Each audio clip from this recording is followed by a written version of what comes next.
የፋይዳ ዲጂታል መታወቂያ አንድን ግለሰብ በልዩ ሁኔታ ለመለየት የሚያገለግል ዘመናዊና አስተማማኝ የማንነት ማረጋገጫ ዘዴ በመሆኑ ለተጠቃሚው ዘርፈ ብዙ ፋይዳ አለው። በተለይም የሴቶችን ተጠቃሚነት ከማረጋገጥ አንጻር ያለው ጠቀሜታ በዋዛ የሚታይ አይደለም። ዲጂታል መታወቂያ ሴቶች የንብረት ባለቤትነታቸውን እንዲያረጋግጡና በፍትህ ስርዓቱ ተገቢውን አገልግሎት እንዲያገኙ የላቀ ሚና ይጫወታል የሚሉት የሴቶችና የማህበራዊ ጉዳይ ሚኒስትር ዴኤታዋ ሂክማ ከይረዲ ናቸው። ፍትህ አገልግሎት ብዙ ጊዜ በተለይ በጋብቻ ውስጥ ያሉ ሴቶች ፍቺ በሚያጋጥምበት ሰዓት ከንብረት ጋር ተያይዞ የሚያቀርቧቸውን ጥያቄዎች በተሟላ መንገድ መረጃ አግኝቶ ፍትሃዊ የሆነ የሀብት ክፍፍል እንዲኖር ከማድረግ አኳያ በጣም ብዙ ሴቶች የሚቸገሩበት ነው። ከፍትህ ስርዓቱ ጋር ተያይዞ በጣም የሚያጋጥሙ ቻሌንጆች ነበሩና ፋይዳ ይሄንንም በደንብ በተሟላ መንገድ የሚፈታበትና ከአገልግሎት አቅርቦት ጋር ተያይዞ ያሉ ጉዳዮችንም በመፍታት ደረጃ ትልቅ ጠቀሜታ አለ። ከዚህም ባለፈ ሴቶች በኢኮኖሚና በማህበራዊ ዘርፎች ያላቸው ተሳትፎ እንዲጎለብትና ተጠቃሚነታቸው እንዲረጋገጥ ማስቻሉ ሌላኛው ጠቀሜታ ነው። ፍትሃዊ ያልሆኑ የብድር ስርጭቶች ላይም በተሟላ በመረጃ መሰረት አድርጎ እያንዳንዷን የብድር ስርዓት ውስጥ ሴቶች በፍትሃዊነት ማግኘት እንዲችሉ ፋይዳ ትልቅ ጠቀሜታ አለው ማለት ነው። የተጠያቂነትንም ስርዓት ለማጎልበት ትልቅ ጠቀሜታ ያለበት ሁኔታ ነው ያለው። በማህበራዊ አገልግሎቶች ውስጥ በምናይበት ሰዓት እንግዲህ በዝቅተኛ የኑሮ ደረጃ ላይ ያሉ የህብረተሰብ ክፍሎቻችን የተለያዩ መንግስት የሚያቀርባቸው አማራጭ የድጋፍ ማዕቀፎች ይኖራሉ፣ የጤና ሁኔታዎች ይኖራሉ፣ እንዲሁም ደግሞ የተለያዩ ድጋፍ የሚደረጉባቸው የማህበራዊ አገልግሎቶች ይኖራሉ።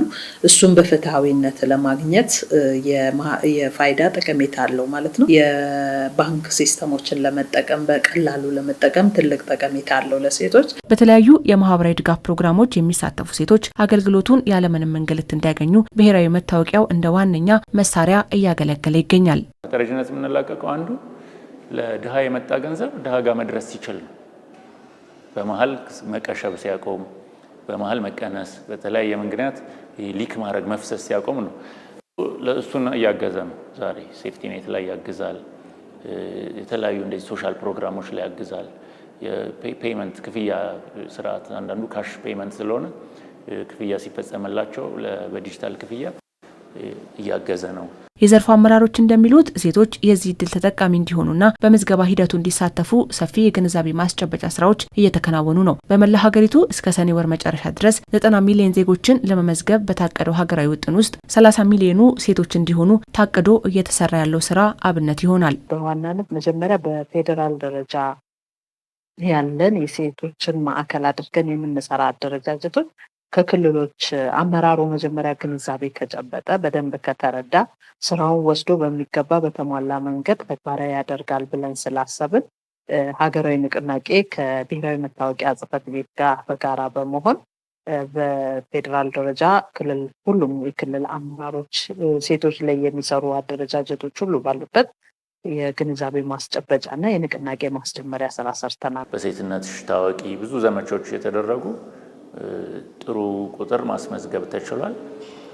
ይሄ 30 ሚሊዮን ወደ የክልሉ ይሸነሸናል ማለት ነው። አሁን ከ33 1.5 ሚሊዮን ታርጌት የሶማሌ ክልል ሴቶች ወስደዋል። የሴቶች ብዙ አደረጃጀቶች አሉ። እስካሁን ያለው እንቅስቃሴም ተስፋ ሰጪ ስለመሆኑ ነው የሚነሳው። እንግዲህ የሁሉም እድሜ ክልል ውስጥ ያሉ ሴቶችን ይጨምራል፣ ህፃናት ሴቶችንም ይጨምራል ማለት ነው። 44% ነው። 50-50 ማድረግ ነው ግባችን። የተያዘውን እቅድ ለማሳካትና ብዙ ሴቶችን የፋይዳ መታወቂያ ባለቤት ለማድረግ በቀጣይ ቀናት ሰፊ የንቅናቄ ስራዎች እንደሚከናወኑ የሴቶችና ማህበራዊ ጉዳይ ሚኒስትር ዴኤታዋ አረጋግጠዋል። ሰኔ 30 ላይ ቢያንስ 30 ሚሊዮን ሴቶችና 10 ሚሊዮን ህጻናት በምዝገባ ሂደት ውስጥ አልፈው የፋይዳ መታወቂያ ቁጥር ባለቤት እንዲሆኑ ማድረግ መቻል አለብን ነው። ስለዚህ አፈጻጸማችን አሁን ከእቅዳችን አኳያ በምናይበት ሰዓት 41% ነው የሴቶቹ፣ የህፃናቶቹ 25% ነው። እንግዲህ ሰፊው ስራ ብዙ የሚጠይቀን ነገር እንዳለ አይተናል። ይህም ሴቶች በዲጂታል ኢኮኖሚ ውስጥ ያላቸው ድርሻ ለማሳደግ ትልቅ መሰረት